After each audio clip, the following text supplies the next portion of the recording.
Fia ke mau e whainga maari ko ni ke u. Toi asia toi he fia fini ko hiki whakahoko e polokalama u tau whawhai ko ia he wike.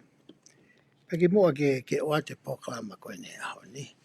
Ko fia o atu haki i kolwha mo e more ka teki mautolo. Ko ngā ko fuoloa mo e mauloloa ko ia. O i kai ke u toi asia atu. Ke whakahoko e tau polokalama anga mahini e aho ko e na tau whakahoko e ko e aho pule lolo. Pea koe hui na e whangi mea mai hoko ia ki a te au. Pea mai whangi mea kehe pe. Ne hangena ne tō ai hoku tai mi o au ki a tuunga. Hangena ku whakaukau na ko whiunga koa e tau ngai polokalama ko ia ku whawhai atu. I he Facebook a whikau aki mo e hao mo mo ia te au. Kane ongo ia na ku tala noa mo ni e no ku ki uiki o a pewhine ane nai pau ai angi ki ai whakakaukau kua ni ko lawe atu ki ai. Pea koe tui na mai uiko ni a tari to tonu. Ai a koe uhinga ai a kutoi hātua i he pōni. Wataha mo i toko ni ai hoa.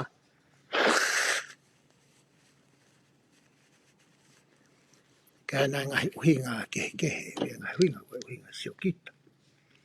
Ia he me ngahi uhinga kehe kehe pe ia. Nā mātuunga e kai si utoi asi atu ai. Ka mātuunga e whātolahi ani i koe ni. Koe a te utoi e whakahoko atu e tau polokalama. I he wike koe a uku whai ai. Ai lau tohi whakasāpate. Pea ka ufokia ki September. Aho no ai e lau tohi whakasāpate re vaia. Ai wike kotoa pe. Te u whakahoko e tau polokalama tau whakawike. Kai te whakawike. Taha hangi koe whakawike uang koe taimini. Io sāpate toru. Io sāpate wakipe sāpate toru. Whai au te whakasāpate. Ka te uatu ai September i he wike kotoa pe. O whakatatau mo i riu kōku mai he siasi. Koe a koe kolwha mo e more ku atu ka teki mo tolu. Ko hui koe tai tukanga mo e loto fo i mo e. Pea mo e whakapiko piko koe a mo tua whai polokalama. Ka ne ngoe ku whawhia ki utoi asiatu he fia whine. Pea ko kore ke lau maaria ke ne hanga tāpui ki nao. Ko hui koe mea si i pēna e whai ki hawakai. Koe lau konga koe ia oe weekend.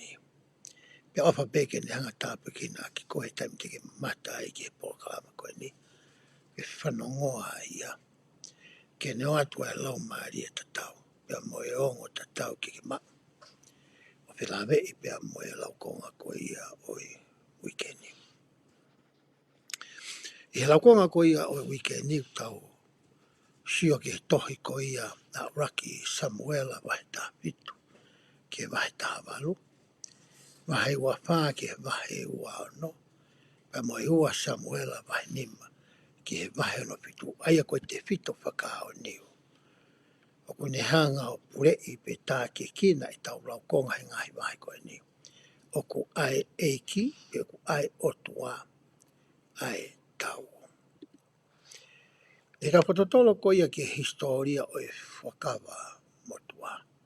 Me ngahi tala noa kau ke ngahi whaamiri pe koe kau tangata. I whakawa motua. O kui kai ke tui ai hataha ia. I whakawa motua. E toi lahi ange ngahi wahe ko wahe. E kau tangata ko ia tauhi tohi. Me kau tangata ko ina nawa whakamaa opo historia mo i tohi whakawa motua. O hange ko e tala noa ko ia ki a Tevita. E koe whakawa motua e tohi a Tevita. O whi unga tala noa ki he tangata ko ina whi wahe whātoro. O ku kamata ia me o Raki Samuela wahe tahaon. Wa o ke Raki ngahi tui. Ke Raki ngahi ko ata he arokuata mai ko he Refa Pitania. Abre vaia o a o ki Raki Samuela, ua Samuela, o tala noa katoa pe ia ki he tangata ko ni ko Tevita. E pe ke honga whapapau i he kutohi ki mua nau talatu a mea uhalaka mōtoro.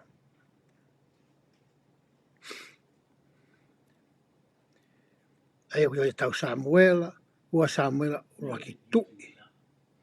I he tohi uraki tui wahe hono ua. Se ngai whi wahe whātoro. O ku whakatapu i wahe whātoro koe ni. Ke tala noa ki he tangata koe ni ko Tevita. Pea e ke i lewa he toko lahi koe hā kua hono uhinga. O ku e konga lahi fuakawa motua. O ku oange a mai he tangata koe ni. A wai ai whakataipe. Pe koe whakatatau o ngāu e nei whai e Tevita. Mo ngāu koe nei whai e si sukawesi. Koe taha whake uhinga i tau wako koe whakafo motua he tau ni. Ke tau kumi a kalaisi ihe fuakawa motua. Pe moeanga koe ai ngā whenga aki na ne whai. Mo ne kau Israeli pe koe ne whanau he kuonga ki mua. Ka te ulawa tu e tala teu gogo mai e tohi leso ni mātau tolu i he weekend ni. Talo mi hono no foi e whahinga Israeli ai whanua o e tala o wha. Mono tau whakamana mana i he kau Filistia a e nau tau a taina mo e nau nofononga. He tamuene hao koa a Israeli koe ki whanua tala o whaia. Nei ke pehe ke mau ngā noa e whanua koe ni. Nā si no foi e pure anga la lahi fitu. E whanua tala o wha. Ko mea na whie mauia na tūtūni heiki ke nau hanga whaka au haka kai koe ni. Kamatai a mea sau siua o au mani ki a Saula pe au mani ki a Tevita. Ai ngā ue koia. Ai uhinga pehe tala noa koe ai ki konga tala teu. Koe tahaine ngai whiri koia o Israeli e kau Filistia. Ka pau te mausio ke mape koe a Israeli taimini tau whanongo he niusi. Tau sio ki hono pomo koe a Israeli whaitui koe Gaza Strip. Ko Gaza koia, koe whaitu hakua lele hake ki olunga. Ke whakanoa te pe koe whakatoke lau. Koia o pureanga Israeli. Koe konga ia nai nofo e kau Filistia. Koe kautamana nau tauta. Na nau whalau holo o mai ngahi uka mea mai ngahi mea keke, mai koloa keke. Ke nau ngawe ake. Ka nofo rewa kau Israelia, konga ki he ngahi tapa maunga ko ia o e whanua o e tala o wha. Hoka te lau ko ia ai tala teu. Ka kua tātu o lahi hono whakahauwhiki nau tolu ehe eki, ui ngani ke kau Israeli, ihe kuohiri. Ka ihe taimini kua tūtūni mai e kau mātua Israeli, te mau hatu i ke aru mua ia te ki mau tolu, ke whai e mau ngahi tau. Talo e whanonga Israeli no whakatau ataina i ki nau tolu me ispite. Pea nau whanonga mai ki whanua tala o wha, mo e nau sio mata, mātā tonu. I kai ke whanonga tala noa, i kai ke whakavei ua. Ki he mana koea nei whai e si hova ho nau o tua maaki nau tolu, i he whanonga na nau whai. Kai ke toi ai ha tā laa. Kai ke ngata he ngahi mana, koe ngahi whiri koe na nau whitauraki mo ia. Nau kolosi mai koe vai tapi soa tani, na nau tau i. Ai kolo koea ko seri ko. Ko haina e tau maa nau tolu, ko si hova ko ho nau o tua. Lotonga e nau nofo i he fo i pure anga ko ia, i he fo i fie maarie mo e nonga ko ia. Mo e hoka si hova o e tau e ngahi tau koe hoste o e langi. Ko e taki tau i he langi pa taki tau i mamani. Ko loto e mātua aia ke kumi mua pe uiha nau tui ke nau hange tokua pe ke nau whai tatau pe tō onga tatau pe whakatatau mo whakatata ki he ngahi pure anga ke aia nei ai ho nau ngahi tui. Ilo e koe tala noa, kai whoki loto le rei kai e palofita, kare talangi si hova. Whai pe e koho nau loto, nengo kuke osi talangi. Mahale whorofora koe ki hapo i hata noa maari e pe ki hanga o tua o whakaapapa e tau ataina ki whiri. Nani newa nane i loi e whangata ai ano kakai. Kane tuku peke na wao pe ki ai. Tau sio rewa he tala noa, na hui rewa saula o hange ko ia na tau tā noa ki ai. Ihe wike ku osi. Hoko te lau ko ia tala teu. Ko ia na e pani ai a saula ko e tuki. Tau loi tam koe na ui ai koa saula ki hoko koe tui. Koe tangata koe ni nai tauhi asi. Te vita e koe tangata e nai tauhi sipi. Pea puri to kue asi e ua ai tamai koe ia saula. Pea whikau i leo hei tamai ke fua koe ni. Ai hakau tangata, pe koe toko taha, pe koe toko fia ke mo aru o kumi ai ongo asi koe ni. Nai talango fua pe a saula e ke tuutuni koe nai oange e ne tamai. Kai ke ne ilo na hanga he e kia e si hova toka teu. Ai mea koe kua manake hoko ki ai. Koe tamana na wale ne kai puka alo ne nai no no. Ke peke ala peke ki kolo hoko me tapa mo unga hoko mo wā hoko tā hoko pe nau foki ki api. Na nau takai ai kau a takai fonua ko ia o hako ko ia pension mani ai nai hau me ai a saula mo ni tamai. Na kai koe ke mau koe whangasipi pa kau kau rewa saula tau foki na hoha ai tau tangata iki. O haa maha no tope waha me hoko ka tau tō fuoroa pe ai e tau alo. Ki moge na fui whawhitake ki motua tāta langi ai. Ei, koe kolo hoko kui ai tangata iki a kui koe palofita ai otua. Whewhe ke mo kore ange ki ai. Tai mea koe i mua, ka ki hange koe aho ni, koe palofita atua e mua na ne hanga eo whae whakaha mehe otua, ne hanga whakalere mea whakalau maare, whakalere mea whakaponua, mea whakapolitikare. Pea toi hoko e kua tāke ne ke alu kia ke mau toko ne kakai e ngai whainga tā a keke. Tai mkoe ne alu atoi koa saula koe ni koe ke whetu koe o kolo o Samuela. Kai ke ilo e saula na e mohe a Samuela he pō koe kua mahiri atu o sio ia ke tuutuni na an koe sihoma. Mo e whotunga koe ia o e tangata. E whakako koe uraki tui koe ia Israeli. Alu atu a saula mo ne whanonga hu mai a Samuela mo ne whanonga. Nau whetaura ki tuu. Pea atu a saula ki ai. Mata apure.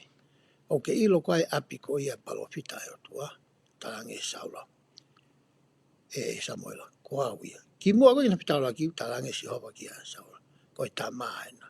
Ai koe na whanga talaka koe i omisi. Pea koe whaunga ia na e whiri aki o saula ke hoko koe tui.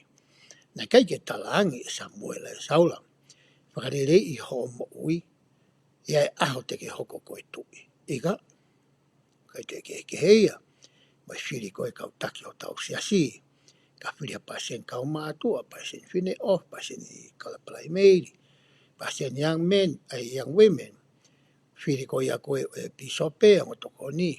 O kai ke taime ke hau hata hai ko whiri po ki o whai pasen no stiki.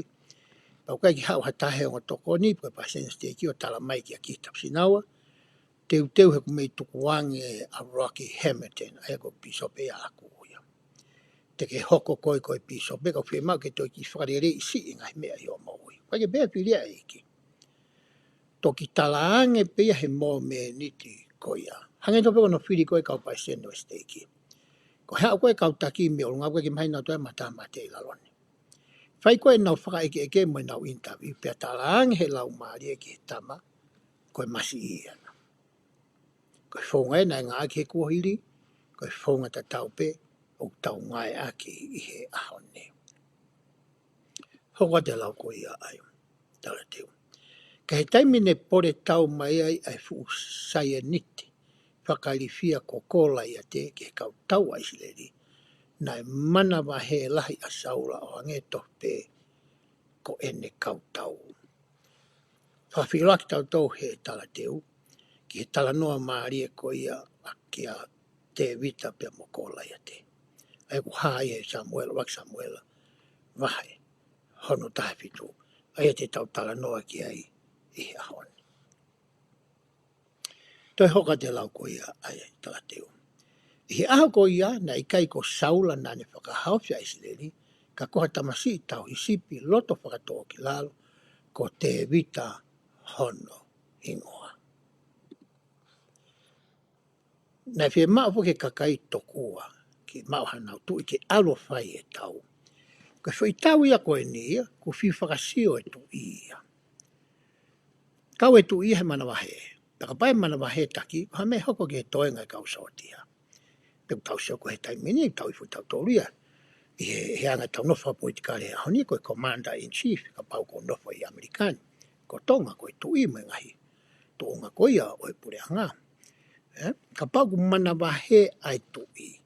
A saula koe nai whamatahe a koe nai whiri ai. Nai pehe koe ne tuu koe me toenga kau Israeli, o ko ki maalunga ke saula ia mehe umaki o longa. Ai maalunga e tangata koe ni. Pe foki whamatala koia ai kau atamai ia pa kau skola. Koe maalunga koia ka kau tangata isiri ka kai tangata. Taimi koia. Fute nima ki fute nima inise nima. Ko nau maalunga ai. Ai ka pau nai maalunga nga saula i toi ngā mane fute ono. A saula ia mo inisi. Pe fute ono. Ka pau kuri fia tama koia. Koe tamai usiat koe kai kau tau. Kau sotia. Ko koe taki kau whaiha pore tau mai hata.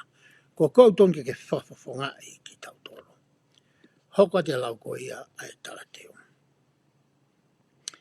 Na i kai hano te unga tau ka nane whakakofu i a ki ia. Ai tui o ku tae ue ia ki he eiki. Kai ko saulai nane whai e whakamoi koe ni. Whai ia e te vitu. Koe whamatala koe e whoraka te vita koe tamene kei ki taha moi hangi ko saula. Pe ko tangata nai whatu tangata. Pe ko tangata nai maalunga lelei. Wafofa hangi ko saula. Pau te tau tānoa koe a kia sisu kalaisi. Koe whamatala koe e tohi koe a Isaia. Koe mea te tau pe. Koe ko tangata e nei whakafofa fe. Ke toho aki e toka ngā moe wakai moe mamata. Pe koe ngai uhinga ke heu na whaita tau e mo kalaisi ka keki ulawe au ke he tau. Tala noa koe ia i he ahoni. Hoka te lau koe ia a he tala teu. Te whakamahi no i he tau ko iniki Isileli moe taha pe, pe koe taha kotoa pe, oku iai haane ngahi whenga tau whakalau maari. Oku i kai whakamo ui e eki aki ai here tā moe tau, he oku ai eki ai tau. Hanga he tala noa maari e koe ni, neongo koe tanoa motu o tau wanga maheni kai ofa be te tau sio akia i he whiawhini, aki ha matso atake. Ke tau sio pe te hanga hile leike, pe o ngahi konga koula te tau mau, me he tala noa motu a koe ni. Hanga rehe ki i tamaya koe ni ko te vita. Kai ki ha te unga tau ia. Hanga pe ne foi whalala pe koe ki he otua, ki a sihova. Moe teu na ne whai i poto moe, mo iwi moe mālohi na ne mau. O iko na i aki, a koala iate. Te o ate haki pio ka alafi o kauka te vita. Ko te vita,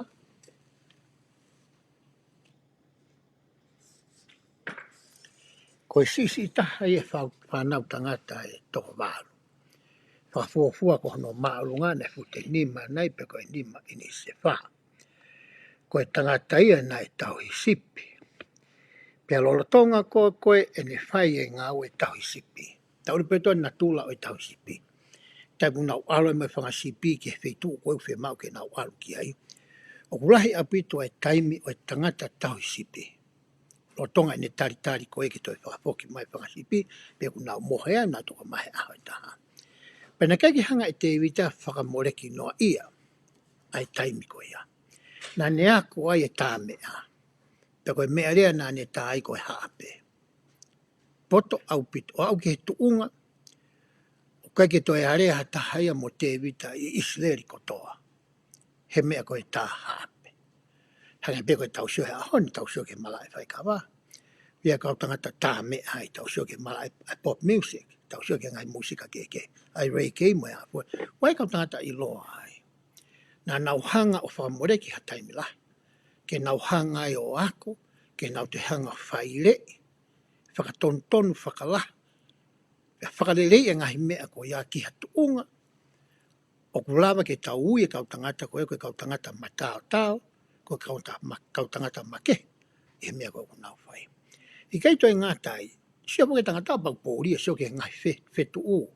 Ke mahina. Koe hapu ngahi mea sio ke ngahi palanite. Nā te lama he tangata koe ni ke hoko ko ha punake. Tangata whau mau, whau hiwa. Punake. Lama ke ne hake ngahi ongo fufu a honoloto. O whakahoko mai e he ngahi rea. O tau inasi ai tau tolu. E he ahona. Peko mea whakaosina ne hanga o akoi. Pe whakalelei. Pe whakatupulaki. O awai e ne whaia ngā kua ke tumutumu. E ne ngā ake koia ai makata. poto le rei apu i tatamani. Hoka rewa lau ko ia ai pere ko ni. Nai tupu hake masi ko ni a te vita i pēteri hema pa toki tu ia alo o nofo i Seusalema. Ko haki i pio ka lafi no ia ke mau haki whakafuafua o whika aki mo tangata ko ni ko te vita. Pehe rewa he pamatala ko ia ai kau tangata ai wholawholama ko tata ata mai ia. Ka pauna o mai ko toa ai utohi ko e na nauhanga hiki ai mo ui ai tangata ko ni. Nai lahi ange ngahi wahe he wahi ko ia whātolo. Ko whehu i lewa. He nai toi ha tohi makehe me tohi a Samuela. Nai whakama opo ai e mo ui ko ni a tangata ko te vita. O ku tāria he potfofola ko he tohi ko ni a whakamatala mea hoko hoko. Pe tohi whakamatala mea hoko hoko. Wahe wahi wā wesu wahe wake tōnoa. Pea ko eni ko e ngahi ngā ue a te vita. Mei he kamata anga o a o ki mui. Wakai kua tohi ia e Samuela ko e tangata ki kita. Pai he tohi a Nātani ko e parofita. Pai he tohi a Kata ko e tangata ki kita. A ene pure ko toa pe a te vita mo ene mālohi. Mangahi mea nai whai ki a te a iha kuonga. Pea ki isi leri foki. Pea ngahi pure anga ko toa pe o e ngahi whonua. Ai upai ke tau mai tau tolu ko ia tohi a Nātani mo tohi a Kata. Rekod ko ia. Ko tohi pene a Samuela. O tau mau i haoni. O wai uhinga ko whaalawe ai ki he ngai pamatala pui tua ko ni pe ko context he le papinania. O ku tui foki ai siasini pe a ko i tau tohe siasini i ngai mawanga tokoni ko i ke tau wako e whakamutua pe ko i ngai pola o tunga. Ki mua ke tau tala noa ki he wholofola, ki he tohi, potu tohi, pe ko content.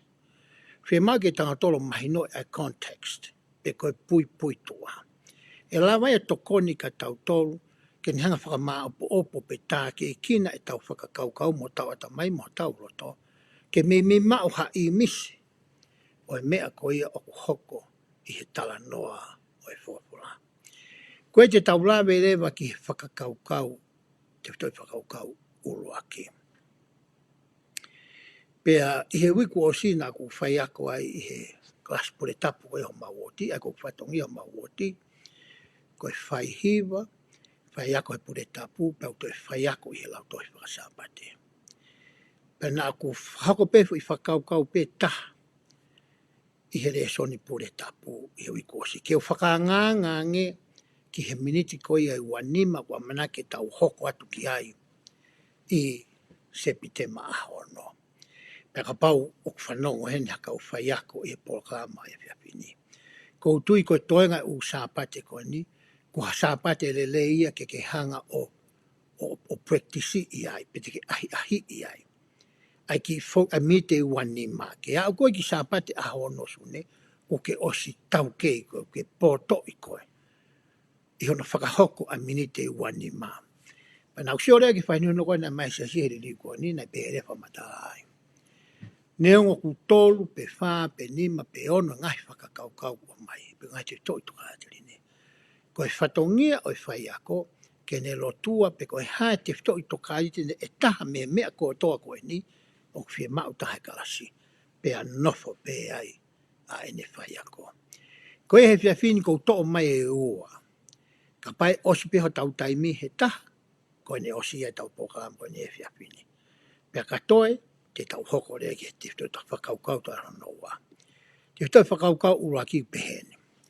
Te urawa ke kuna i ha whahinga mea pe, i he mo ui koe ni, i he toko ni i au, e he otua. Whi whakaukau i whotuma, te tau tuari nea. Koe haa pia whainga tā ia, te ke whitauraki pia moni. Ha whainga tā ia whakatua sino. Whainga tā ia whakaata mai. Whainga tā ia whakairoto. Whainga tā ia whakaekonomika. Whainga tā ia whakamea kai. Whainga tā ia whakapaanga.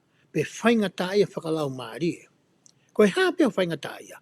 Whaingata ia whakai nof ho wā ki mo mari mo whanau. Ka pau ko hape whaingana au ki whitaku mehe mo oi. Te ke lava pe ke i kuna ia ngai whaingata ko ia. O ka pau. O hange ko whawhina e whahe ke tohe mātiu. Ai e ku haamonga kia te koe. Ka pau te ke hai koe kia Jesus Christ. Koe whakaukau ia whotu mai ke tau area i koe ia ihe ahoni. O mai rewa tohi uraki Samuela wahe tāwhi tupe ai. Pea na e tuu e kau Filisitia i he mounga i he potu e taha. Pea tuu a Isileri i he mounga i he potu ke. Pea na e iai hona wahaa ai te rea i hona wahaa. Pea na e aluatu mehe apitanga o e kau Filistia ai tangata toa. Ko kōla iate a hono hingoa. Ko e hanga e hongo pulu maa tolu hono maarunga. Ko e ki ko i tala noe o mwhisi o mai ke tauhanga o aiha i misi o mea ku hoko. Hoko foki a kau Filistia na hoko mabe na toko e whakamana mana. Ke nao maa tau i ke kuna i ke noha isia mo noho o pula e purehanga Isileri. Ke tau ataina ko e a Isileri. Ko na orhake ni mehe matatahi na orhake ki uta. Hifo mai kau tama koe mehe mo unga ki lalo. Uiai fo i tere a koe ni ua tere au e la, a pau tonu ku manato.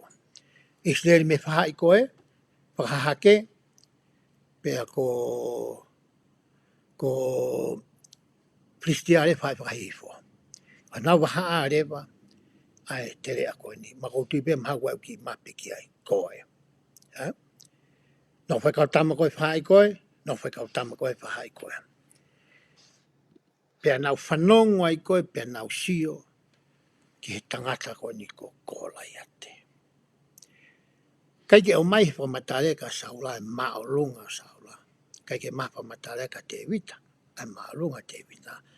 Ka mai wholofola ia whamatala pau ki he maa o lunga ko ia, pe koe lahi ko ia o tangata koe ni. Hangarewa e kau tangata ilo whakawarisi o pehe. Ka pau e to'o mai whamatala koe ni me tohi tapu ko ia e kau siu. E whiunga tokua e maalunga tangata koe ni me fute hiva, ini se hiva. Ka pau te tau ngā ke tohi tapu ko ia koe Septuagint. Pe koe Septuagint koe tohi tapu ia koe whakawa motua ia koe na e hiki he lea whakakariki. Ka pau te tau mai whamatala ko ia, pa tau mai mai whamatala na e mau i he takainga tohi koe me tahi mate, pe koe Dead Sea Scrolls.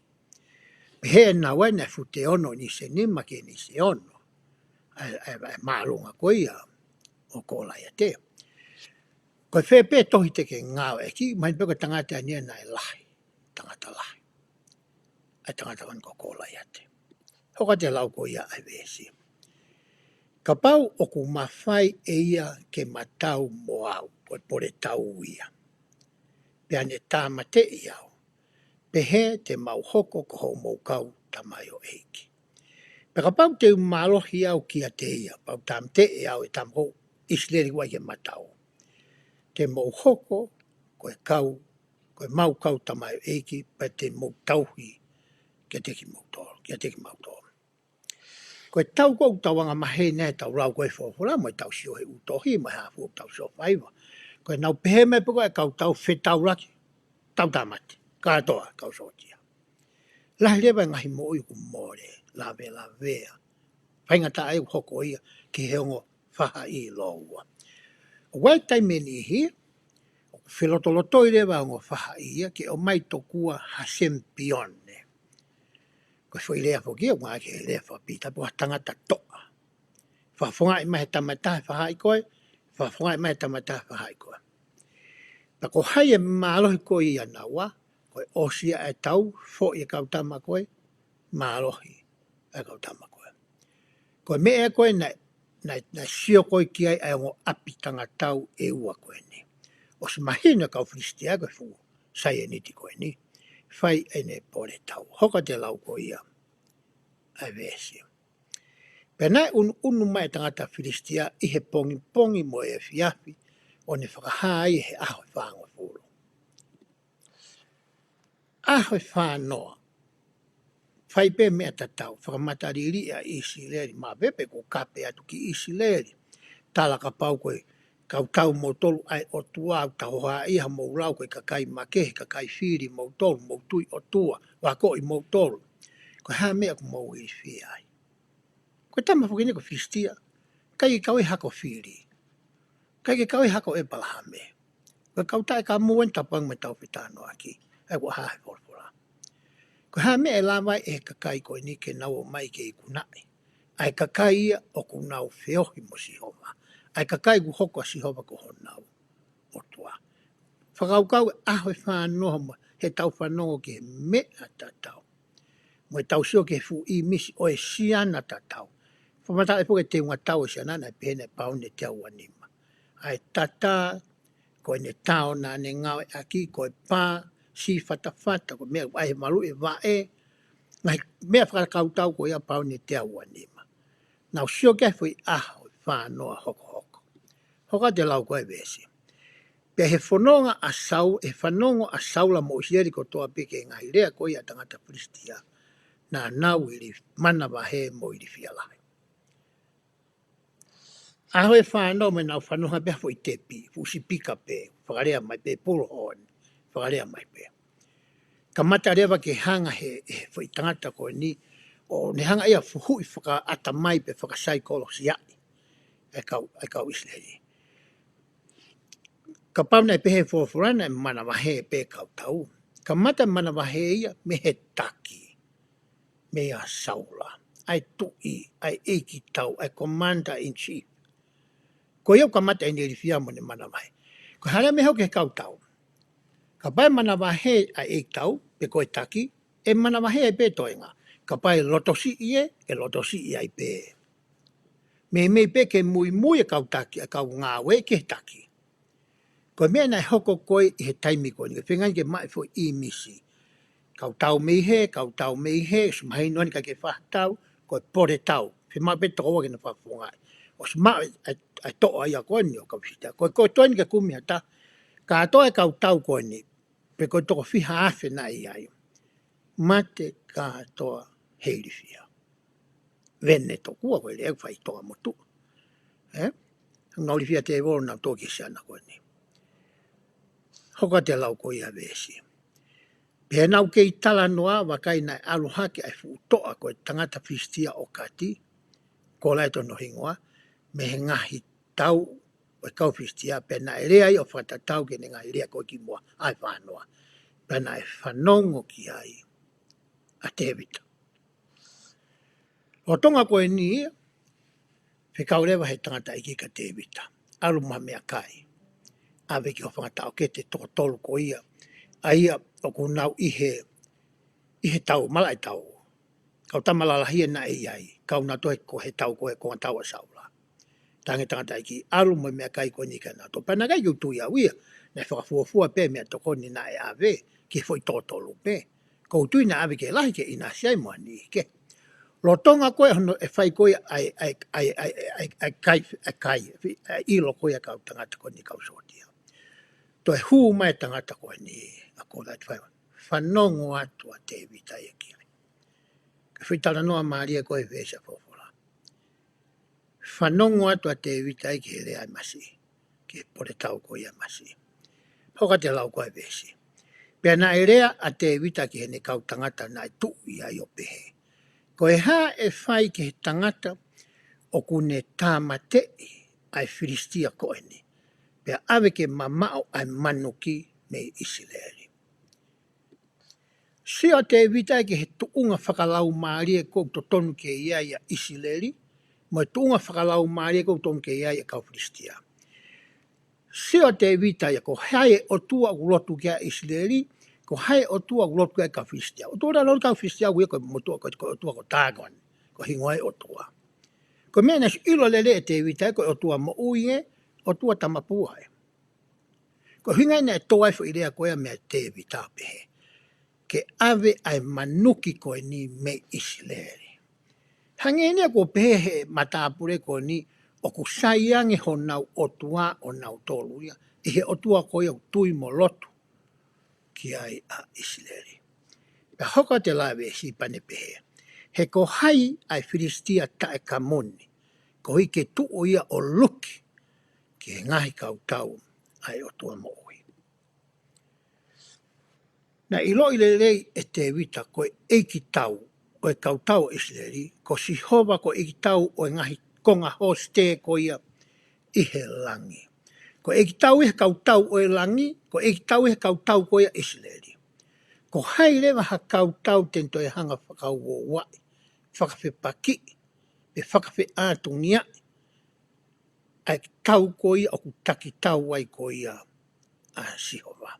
Ko e maunof ko ia Amerikani, ko e Palestini fo ku ia ko e Commander in Chief. Ko e tama eik tau ia.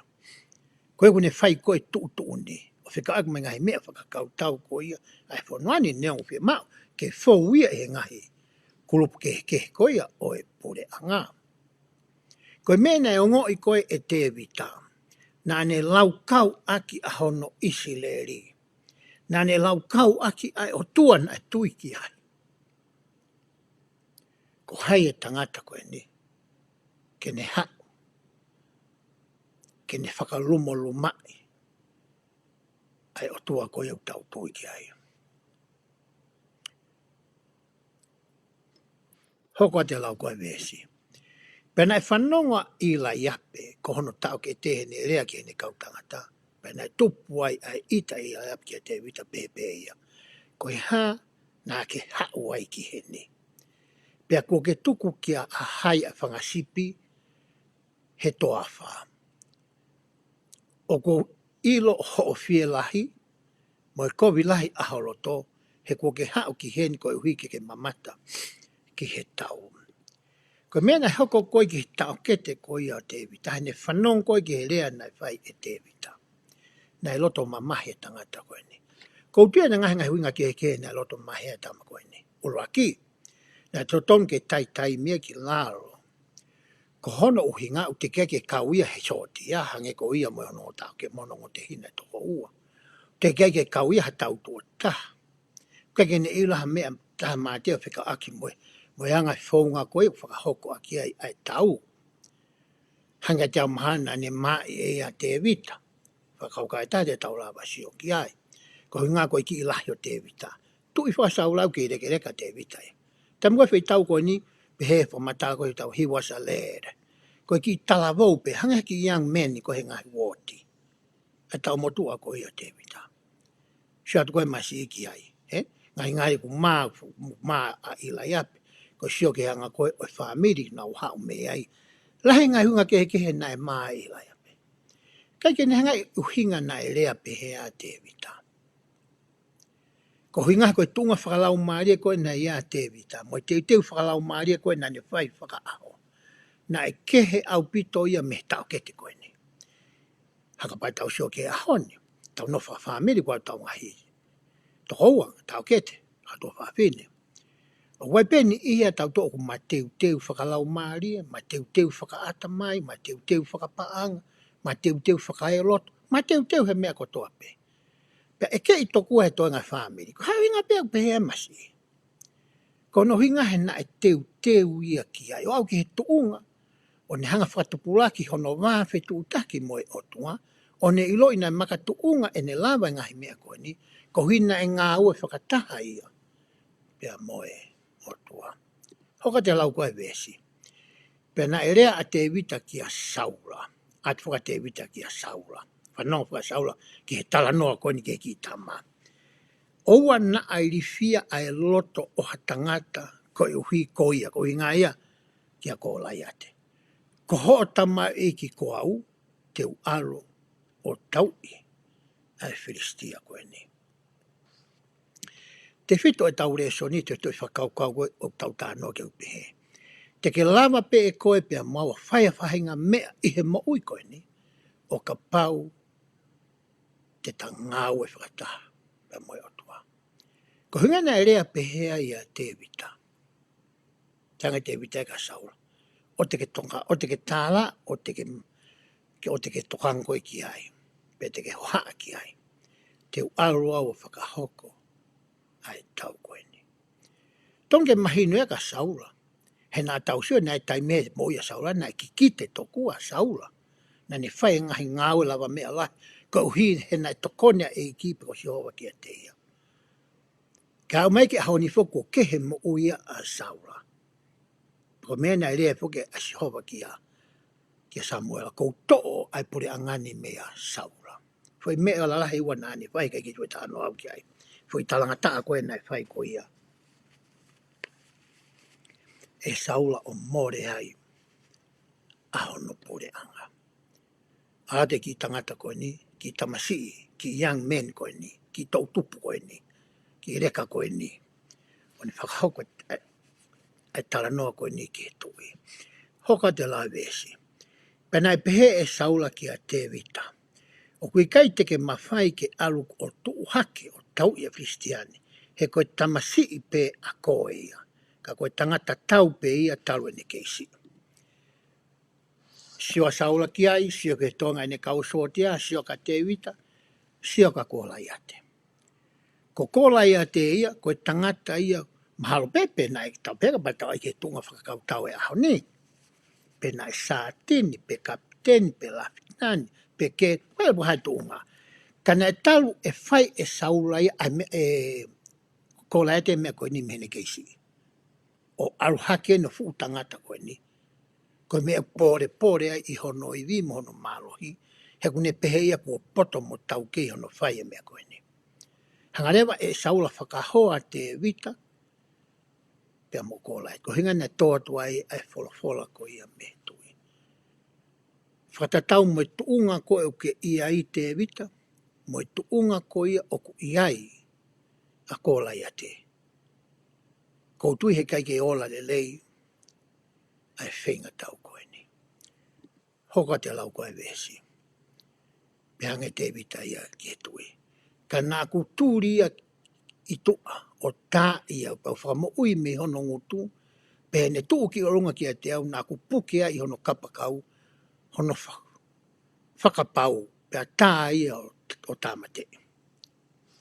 Hoka te lai vesi onoko. Nā e tāmate i whakatau osi pe e ho tamawe eki, ai lai o ne moe pea. Pe koe Filistia ta e kamoni, e tatau ia moha taha oki nao. Tatau pe moe lai o ne, pe koe pea. Koe mea i he ne pore ki he ngahi tau ai o tua Israeli. Tange te vita ia sai, koe reseme i e na ia, pe koe anga e nei maheni ngā aue ko ia, ai masi ko na ko kola e teo whakatatau, ki ho ilo whakakau tau koe he tau nofo whakamamani. Tuku mua ke utalatu e auia ai mea koe nā ku whai e tam nau tau sipi ai. Pēne whakamatari mea koe nā ku lawe koe ki ai. Pērewa e te vita, ko hono o hinga nā ku lawa e ngahi me ani, he nā ku kau au pe mo si hova. Ko harea me e li akia i au e si hova. E ahon. Tau sio ke a whakamooni, mo tunga whakalau maaria, mo teu whakalau maaria. Nai whai e saula, mo teu nai whai ko ia e te vita. Pe hoko ate whamatala ko ia, ai vesi. Pe nai rea foki a te vita pehe. Ko si hova aia nani whakamoui au, me he pesi o laione, mo he pesi o pehe. Tene whakamoui au me he nima o Filistian. Pe nai pehe e saula ki a te vita, alo, pe ki a te koea si hova. Whairewa he tangata kone ne whamaoni ki he tui. Ko hinga o kou pore ai ki whafunga a Israeli. He koe whanau ene o toa, koe kautau ene ai o toa. Pea ko o sisio mata, pea o whamaoni mata. Ki he mafi ko ia o Sihova. Mahana ntarangi utoki manatui e saula. E mea ta tau pena e whawhai e Sihova maana. He taimina ne hokai koe tui o ne tau e ngai pure anga. Ka mata ke masisi pe mafoa ki hono atamai. Pe whamanatu hono lau maari e anga hiongo na ane mao he taimina ki mawhana ai. E ne whetu utaki ko ia. Pe ama Sihova. Hoka te lau koe vesi. Pena e whakakofu tau e saula a te vita. Pena e tata palasi o nolu. Pena e ke tia foki ai kofu palasa. Tō mare tu i ono te unga tau. Tokua ke ne hanga teu i aki. E ne tangata toa konu amanaki. Ke whepaki. E moko lai a te. Hokai whamatala ko ia resoni. Ai vesi. Pena e no e te vita ane here tā i tu ke kofu tau. O ne ai hai ke alu. Ka ne hei kai iai te ne ai ai e ia. Pena pehe e ia ki a saula. O kui kai te wha alu mo e nau ni he ko i kai te ai ai e ia. Pena i vetere vaia e te vita. Tau e tupu a te vita ia. Te kai ke tui e iha te ngā tau. Ko mea ni koe ke mahenia mo ia. A mea konu amana ke whahoko ki ai. Kai ke ilo te vita pe wanga whewhe. A si ngai mamafa. Ai fu te ngā. Kai ni ilo pe anga whewhe e mea tene whai. Ne hanga ia o whakasi isi. Pe hai. Ai mea koe tene lawa o whai. Ka pai kai ke ne tui e te ngā. Ko mea mawika tāna en toi talange. O te kai ke unga ake me konu tike honga ai ahi tuata. Ke ne ilo i pe e ngāu pe e kai. O ngāu e whakawhewhe a ngai mea ngāu konu o mana ke utui. Heu te ki o hanga o hei tuata. Whewhe re vai. Ai hanga koe e ta nofo koe a taua. Tau sio ke hanga e tau moi whaahoka, tau tonu, mai tau nofo a whamiri, tau nofo a woti, mai tau nofo tu tak whakakainga. Tai mlahe u tau hori tokua ke tau tatau mai tamakoe. Ke tau tuia te unga tatau. Ke tau whakauri he mea lere tatau. Ke tau maua e poto tatau. Tau maua e ilo wholofola tatau. Ke hiri kau te ke hanga ko ai ai. A ngahi mea ko te ke lawa ke hanga whai mo ai ai. Ke au si ai a ngahi le rei koe na kuwamatalai. Te koe mea gui tonga koe tangi ke tatau. Tai te kai lawa. He koe ke wanga au ki hena. Tau siu hai tau whawhi pōtana koe whai lotu. Tau siu ke ngai kalasi, tau siu ke tau whioi whakakau ngā mea, no whawhamiri, no whakawoti. O wai pe kau tama, o ku nau whae nau toi whakamatala, o mea au te keike nau ai hai e nau tolu. Te ke nau re nau te toi lofi mea nau tolu pe kumoni pe kuroi. Pe whoi whanonga tāno a tātā pe nau whai e nau tolu ia. Pea nau lere ai pe whoi whakamatala mo e no whoi. Tange te wita i kai. O wai mea ne usi hangau ai ai. Ke he au pitoia, me he te unga tau koe na o ke whenga ke utui. Hoka te alau koe ia ai vesi. Pena e to e ia hono toko i hono nima, o ne whiri ai fo i maka more e nima me he ta whenga mai. O ne ai ki he kato ai tau sipi na ia te ia. Ai a koe kato sipi. Pena i hono nima e ne makata. Pena unu atu ia ki he tangata Christia. Tange te vita malo au pite o mai ngai teknolosi ia. Ngai mea whakaono pōni. Ngai mea whakakau tau uka mea ki unga ia ki pai ki wanga wai. Tuku mua ki unga ake mea tau ko ia nā ku ngawe ake. He ku hoko ko i tau sipi. He nau sio ai pau mamata tonu ki he mapi o yotua. He nau hanga o a koe mea koe ni. I he taura. I he taimila. Ahono ngawe aki. O kawa tangata koe ni i he matao. I he ngā ake makata. Koe whihui rewa. Nā ngā ake isileri pe kakai ki mua e makata ki he hā. Tāri tokua. He kau tangata skola pe he. Nā ngā ake makata ai he kau sotia. Tahaya ngahi mea tau na nau ngā aki. Ka nā me ngā ake he kau tangata koe aku nau toka ngā e whangamon manuta pang me tau whitano aki. Whangasipi hangu masi koe nā tau hi as. Masi koe ako saula. Pene nofo koe a toko taha pe koe nagaki nofo noa. Ke peke tō mai peha peki fo i swing e tolu pe wha. Ai ahi, e kai. Hange koe tau sio ke wa inga koe ni koe basketball. E whonua koe tau nofo e Amerikani. Tau sio ke kau tangata i loa he mala basketball. Koe whatotolo koho nau pai o pio ka alafi. Na kake pehe ke ngata pe e na wako ana tolu I loki aku. I tamu o te timi o wainga. Tau so ke tamakoni ko Larry Bird. Na e wainga a Larry Bird I Amerikan. Taha I loa taha ia.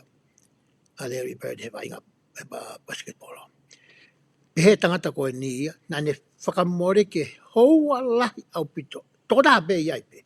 Au tōtaha pe ke whai whamasino. Whai basketball. O ako ai whakahu. O e pulu. Mo ngahi mea ko toa pe ko ia.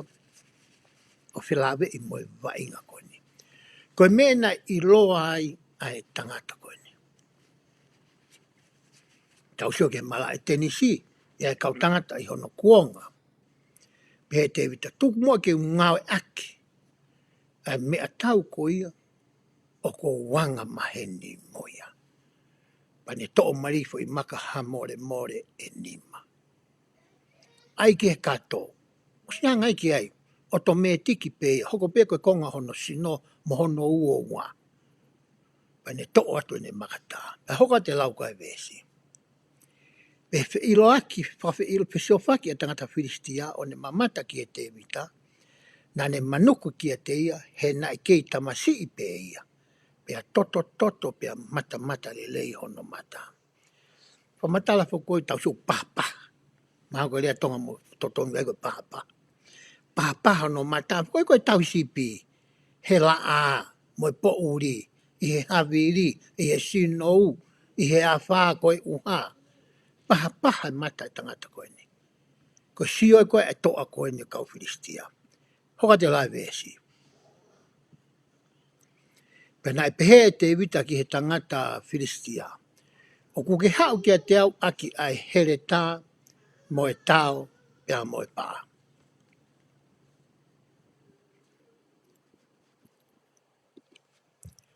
Ki mua koe ke na mili sino e ngā tangata koe ni, whai na ki pōtala noa. Tanga te vita ki he matapuri e ka kola e chai, kou siat koe ki o tuu mai a koe ia. Ke tuu mai koe me ngahi mea tau whakaono pōni, whakamui taha koe ia maa e tau. Pari whamataa te mea koe mao koe ia, e tangata koe ni. Hangai pe koe tau sio koe aho ni, tau sio ke ngahi mea whakateknolosi. Oua, whakalaka pe klas ke pe a mama, mai hapua ngahi mea te naulawa o vai, maa tau tolo. Kaki te ke me tau sio koe ni, Ie tau ia koe no oku whai ke toi matuotu ange, koe maa lo bea lava lo mi e telefoni ke whai ka telefoni.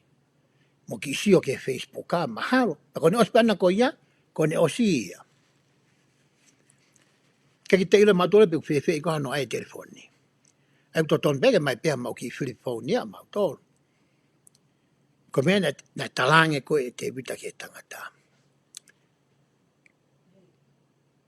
Pea hoko lewa ai lea te tape. Kau kou aluatu ki te koe e huafa o Sihova o e ngahi kau tau. Lea whapita nea upe koe Lord of Host. Aia koe kau tau, koe ngā kau tau. Wai tau tāna nei ko Sihova koe e tau ia kau tau I langi. Mai kau tau koe whafunga I atu ia. E te vita a Sihova koe e tau ia. Pea pea. Koe o tua o e ngahi tau a Israeli. Aia koe ke pore pe aka ki ai. Ia ere whamuta pe ona ki aka. A mea masila.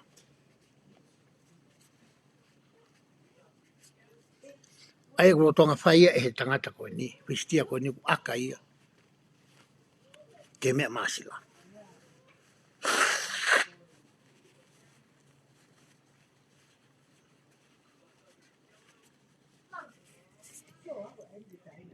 Hoka te lau koe a besi. Pei hoko ilo I whakatahani ko toa pe.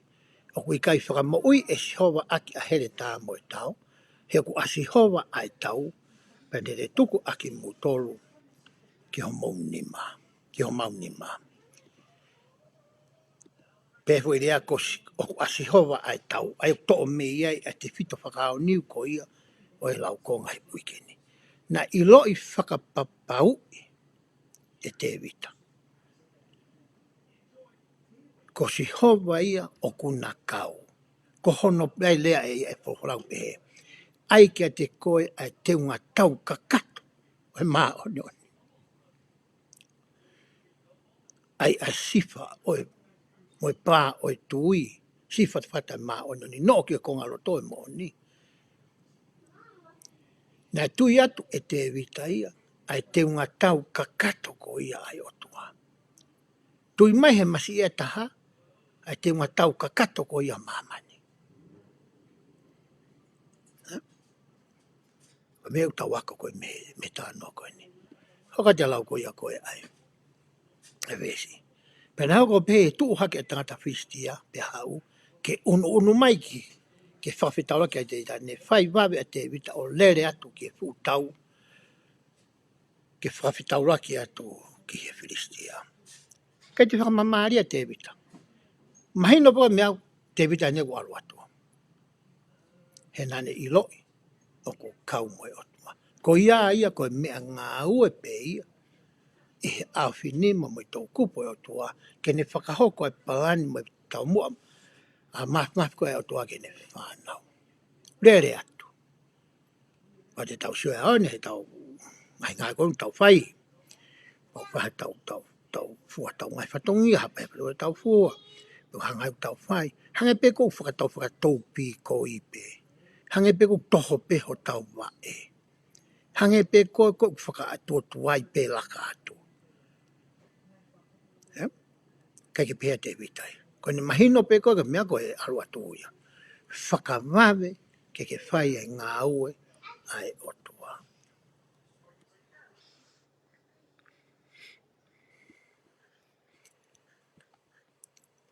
Ko tui he kai ke utoe lawe ke he ngahi vesi ke he. Ko konga lalai pe ni kou to'o mai. Hanga he ngahi vesi ko ni kou osi lau atu mai ngahi vahe vesi ke he koe te ke lau ia koe. Ko tokon pe whukinia ki he o ako. O ako i ki a koe pe a moau. Ka pau te tatui o whalala ki he otua. Koe tui whokia kua no ngahi le volo pe koe ngahi sitep pe koe ngahi tuunga ke. O ko ngā ki whoki ai tui ia ke he tau o ko pe whoki po mataa tohi ala maa. E anga whe ho mou tui ka paika ke mou whanongo ki ene ngahi wholofola. O kanga e whanonga wholofola mo te wakai koe, mo te viviri, mo te tokanga koe ki ai, o ne hangai o mai e mea kui koe tui. Mati koe tui a le whapitania, waifu i kilea e ua unau ngā kau tau hato whau ingai le whato ngā koe tui. Koe tui a whapitania, wai believe, koe tui ia. Ta wai bai moe faith, koe tui ia. Koe tau hao koe me he tui koe believe, ke tau wau ke tui koe ia koe faith. Ai bai koe tui, whato mala, pake baptaiso. Pai tau are me he tui koe ia ke he tuunga kutangato i lo i whakapapau. Kai ke teha vei ua, kai ke teha tātāla, kai teha whakamamahalo. Kai ke toi au whiha mea. Ko whakapapau i o ku mo ui ai o tua pe mono alua si sukalaisi. Kai ke toi tui au ki ai. O spasi mai au me hengo step koe ua koe mua. Ko hao mai ke step koe ia o e whakapapau i. O e ilo pau.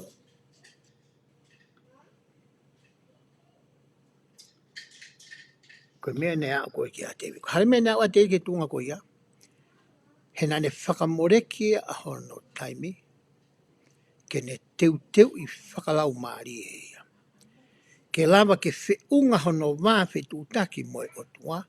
Ka iaha taimi o whainga tā i ai. Ia whainga mea pe o e mo ui. Tene lava ke ne hanga o ui ki he langi ki he o tua.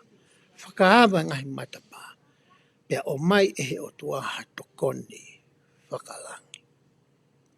O hoka rea te vita he whaunga koe ni, hangi nau tāno ke nei, o whakataipe te vita ka sisu Christ. Hanga he tangata pe taha, nani whakahoko e ngai koe ni, o whakamo ui a whupure anga isileri kotoa. Kai koe mea nei whahai ko sisu Christ, ko hi koe whilaura huhui nani whai, nani hanga huhui ki tau tau pe whakamaa e tau ngahi anga hala, aki a hono toto pe ko hono tata. Whakatai pēta, te vita ki a kalaisi. Pea makatu unga i he teu whakalau maari a te vita. Nai tāpui ki nā ia, whakafui tui. Tāpoi kina hono family. Pia toi tāpoi kina ai mo isileri hono kotoa. Poi whakaukau pēne tahu tau tānoa kia honiko Oceania. Ai hou e tahu. E tau tala noa. Ko behere wā ku whiunga ia. Ke e whiawhine. Wa bongbong. Te oa tuai whi whakaukau ko ia hono wā. A bongbongi. Pia wak pēk whamalo ka teki motor. Ko hi ngā ko mou whi whanongo mo mamata ke pōkalama koe ni. Pia wak pēk mo ku kore ka teki e kike ni tāpo kina ki motor. Ko hi koe ngā lahi ko mou whai. Si kau whai ako. Mou tiu tiu e le soni. Si kau wā koe ta mai mo whai ko no ako e ai wholai api. Ka kia ngata mo akwa fo itu e ta mai mo whai. Ta kai toi lama kumi a taimi. Ki whinga ke vai vai a mo whanau. I ene pehe, te tau maore vai tā noa koni whai koe ne ahoni. Te tau whalala ki he o tua o ilo i pau. Koe hape whai ngata, te tau whata kuma. Ko se tau teu e tau mue ngai mea whaka mamani. Mai konga lalahi mo i mamani. Ke tau ma teu. Pakaha e lia koe te ma teu ai. Whai peho le leitaha, pia ke whalala ki he o tua. Pia koe palo me sire vai. Tene hanga i o toko ni i koe. Kai ke lope koe toko ni tene whai, te ke whia maari ki ai pikai. Ka kone palo mes mai, tene hanga toko ni i koe. O pehe pe ai whamatala e whiawhini, mai ngai tāpoi ka whaam ke tāpoi ki aki motoro e heki. Pia ko whai e lotu maurara moani, i wafa sisu kaisi. Amen. Oi. Hey.